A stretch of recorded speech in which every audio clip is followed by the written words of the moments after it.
This demo has been overwhelmingly positive on Steam for a while, and I just have to talk about it. MINDWAVE is an upcoming action casual indie game developed by Hollowhammer, where we play as a girl named Pandora. Set in a bleak futuristic city known as Blackout City, we participate in a tournament inside Mindscape Tower, home to Mindscape Corporation, creators of a game called MINDWAVE, where players link their brains together via technology and go head to head in a barrage of feelings and memories. And for us as gamers, these feelings and memories take place in the form of rapid fire microgames, culminating with a final boss to advance to the next floor. And I have to say, it's a lot of fun. This game obviously takes a lot of inspiration from Wario-Ware, but this sophisticated, punky packaging really gives a beloved genre a new feel. It feels like Wario-Ware geared towards an older demographic, and I'm totally here for that. Right from the jump, this art style has this scratchy, zany feel to it, which communicates really well exactly how deranged this experience is going to be. No doubt, this game is pretty tough, but while it's fast-paced, it is pretty forgiving, giving you 4 lives per run, allowing you to slowly learn through trial and error. Gameplay-wise, MINDWAVE is pretty simple. Each minigame is controlled via the keyboard, mouse, or a combination of both. Sometimes you will be moving a character with WASD while simultaneously moving the mouse. Other times you will need 2 hands on the keyboard, perhaps to type code in a text box. Sounds simple enough, right? The spanner this game throws into the works is the speed of the minigames. The instructions only briefly pop up on the screen, leaving you only a few seconds to try and process the objective of the minigame on screen, and failure to do that will result in the loss of a heart. These mistakes can rack up, and you can easily become overwhelmed. What alleviates this speed is familiarity. Once you become familiar with a set of minigames, it becomes a whole lot easier, leaving you that one pesky minigame that you know what to do, but for some reason, in the moment, you just keep messing it up and you can't freaking help it. In the story mode, what breaks up this fast-paced nature of the minigames is in between rounds of the tournament, we can chat with other contestants and get to know our opponents and even spark some friendships.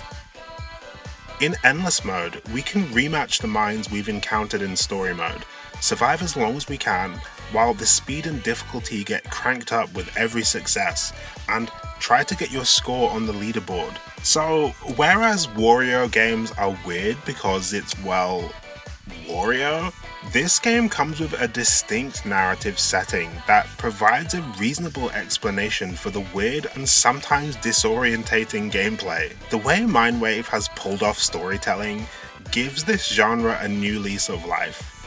There is a reason to all this chaos that we as a player are going to be subjected to, and I think the art, narrative, and music all wrap up this gameplay into a super cohesive package. I love this punky, grungy setting, the exaggerated features of the characters, the warping of shapes and vibrant colors. The characters and setting have enough sass to have their own TV show.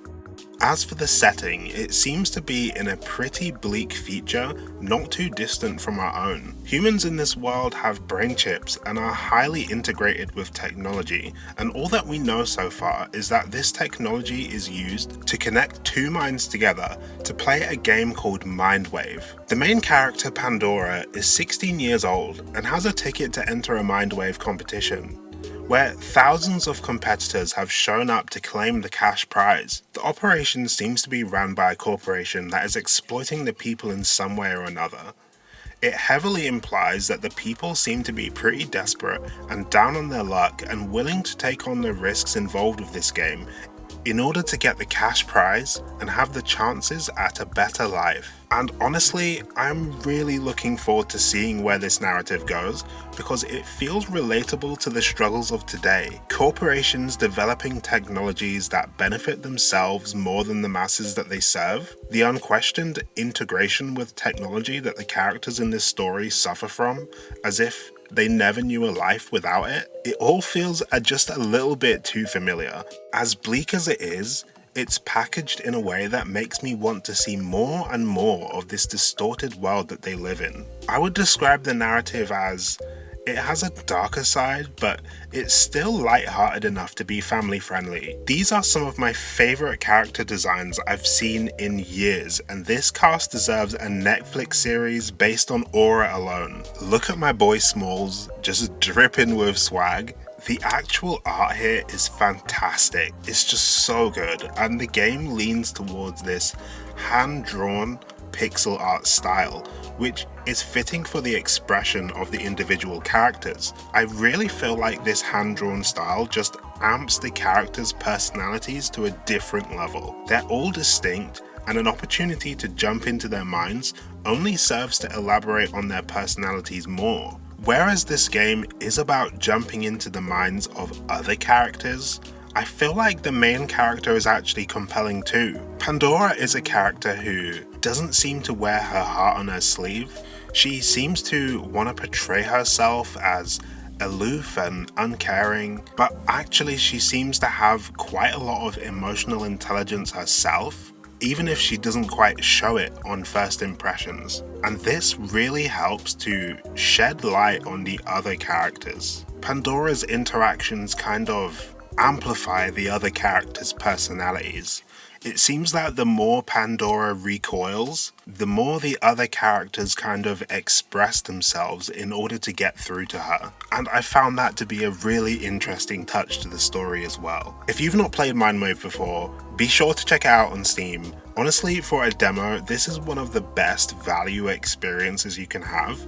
The file size is tiny, and this is one of those demos that you could complete in 30 minutes, or end up playing for 3 hours out of sheer will to improve your score. Release date is to be announced, but there are rumours of late 2027 release date. Be sure not to miss this one, I'm really looking forward to it. But what upcoming games are you looking forward to? Let me know in the comments below. I have a few at the moment. I'm curious about Spirit Vale and Soulbound Online Early Access, which are coming out in a few days. Like the video if you like the video, that will help me out a ton. Subscribing will help me out a ton. And if you have any suggestions on upcoming games that you're excited about, that you want me to check out too, you can leave those down below in the comments too. Feel free to let me know, and I'll see you in the next video. Peace, peace, peace, peace, peace, peace, peace, peace, peace.